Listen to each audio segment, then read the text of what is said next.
Welcome, my name is Diederik, NVM real estate agent for Listed. You are about to sign a Dutch purchase agreement for a residential property, whether you are the buyer or the seller. These days, that happens digitally. A few clicks and it's done. But do you actually know what is in the contract? In this video, I will walk you through every article of the agreement, in plain English without legal jargon, so that you can sign with confidence. Feel free to pause this video while you walk to the agreement. Let's get started. Article 1 describes exactly what is being sold, the address, the land registry details, and the purchase price. One important choice here is between freehold and leasehold. With freehold, you buy both the house and the land it stands on. With leasehold, you buy the house, but the land remains owned by someone else, and you pay an annual fee called ground rent, or canon in Dutch. Always check whether you are dealing with leasehold, as it can significantly affect your monthly costs. Also attached to this article is a list of items included in the sale. Think of the kitchen, flooring, window coverings. This list is there to prevent disputes afterwards. Article 2 sets out who pays the costs of the transfer. You may have heard the Dutch terms kosten koper, abbreviated KK, meaning the buyer pays the notary fees, land registry fees, and property transfer tax, or vrij op naam, meaning those costs are covered by the seller. One important note, estate agent fees and mortgage costs are never included in these figures. Those are always separate. Not sure which applies to your deal? Your estate agent can explain. Article 3, the purchase price does not go directly from the buyer to the seller. Everything goes through the civil law notary. The notary holds the funds until it is confirmed that the property is transferred free of any mortgages or seizures. That confirmation usually comes a few days after the transfer date. Only then does the notary release the funds to the seller. It is a safe and transparent system for both parties. Article 4 states the date of the official transfer at the notary's office. On that day, you sign the transfer deed. Once it is registered with the land registry, you are officially the owner.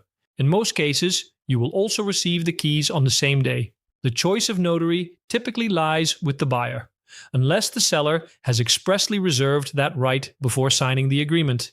Article 5. As a buyer, you are usually required to provide financial security to the seller, almost always equal to 10% of the purchase price. You can do this in two ways: through a bank guarantee, where your bank commits to paying that amount if you default, or by transferring the amount directly as a deposit to the notary's client account. If everything goes smoothly, the deposit is simply offset against the purchase price at completion. But if you fail to meet your obligations, the seller can claim this amount as a penalty. So make sure you only sign once you are truly committed. Article 6 is arguably the most important article for both the buyer and the seller.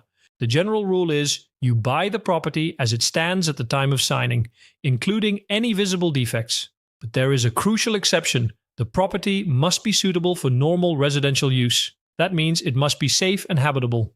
If a hidden defect prevents normal use and was unknown to you as the buyer, the seller is liable, but only for the repair costs and with a deduction for wear and tear based on the age of the component. As a buyer, you have a duty to investigate. If in doubt, always commission a structural survey. As a seller, you have a duty to disclose. You must tell the buyer everything you know about any defects. Staying silent when you know something is not an option. This article also includes statements about asbestos, underground storage tanks, soil contamination, and listed building status. Read these carefully and ask your estate agent if anything is unclear. Article 7. The actual transfer is the moment the buyer receives the keys and takes possession of the property. In most cases, this happens on the same day as the notarial signing. The property is handed over free of any tenancy, lease, or hire purchase agreements, unless specific arrangements have been made. Important, this also covers individual items. If the seller has a leased boiler or kitchen, that lease contract may transfer to you. Always check this up front. Article 7 also states that any warranties the seller holds on construction work, double glazing, or roofing automatically transfer to the buyer. Article 8 states that from the transfer date, all ongoing costs are for the buyer's account. This includes municipal property tax, water authority charges, and any ground rent. Any costs for the current year are split proportionally between buyer and seller via the notary. Usage-related charges such as sewerage tax are not split. The local authority handles those separately. Article 9. Are you buying or selling together? As a couple or as co-heirs? Then you are both fully responsible for all obligations under this contract. Practically, it also means that a letter sent to one of you counts as received by both. You act as one party towards the other side. Article 10. Imagine this. Between signing the purchase agreement and the notarial transfer, the property is partially destroyed by fire. What happens then? Article 10 addresses exactly that. Until the notarial transfer has taken place, the risk lies with the seller.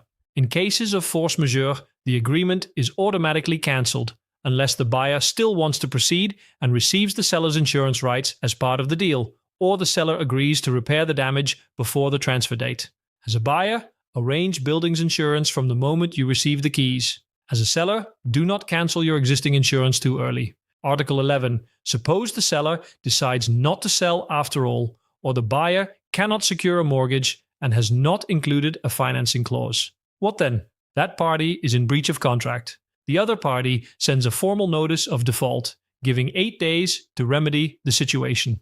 If nothing happens within those 8 days, the contract can be cancelled, and the party in breach must pay a penalty of 10% of the purchase price. On a property worth €400,000, that is €40,000. If you prefer performance over cancellation, a daily penalty of 3 per mille applies, also up to a maximum of 10%. The message is clear. Failing to perform is expensive. Article 12 designates the notary's office as the official address for service for all correspondence related to this agreement. This is useful if one party is difficult to reach. Article 13 states whether the purchase agreement will be registered in the public land registers. This is a smart move for buyers. It protects you if the seller goes bankrupt or if the property is seized between signing and the actual transfer.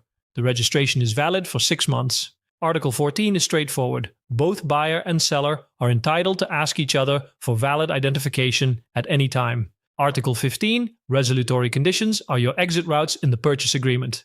The 3 most common ones are financing, national mortgage guarantee, and structural survey. The financing clause means if you cannot secure a mortgage by the agreed date, you can walk away from the deal at no cost. You will need 1 rejection letter from a bank as proof. The structural survey clause means if the costs of immediately required repairs exceed the agreed threshold, you are entitled to cancel. Want to invoke a clause? You must do so in writing with supporting documentation within the number of working days agreed in the contract. Saturdays, Sundays, and public holidays do not count. Word of advice for buyers. Never waive these clauses without thinking it through carefully. It may seem attractive in a competitive market, but the risks are significant. Article 16. As a private buyer, you are legally entitled to a 3-day cooling-off period after receiving the signed purchase agreement. The period starts at midnight on the day after you receive your copy. If it ends on a Saturday, Sunday, or public holiday, it is automatically extended to the next working day. During those 3 days, you can walk away from the purchase without giving any reason and without any penalty. If you want to cancel, make sure your written cancellation reaches the seller or their estate agent before the cooling off period ends. A phone call is not sufficient. Note, there is no legal cooling off period for the seller.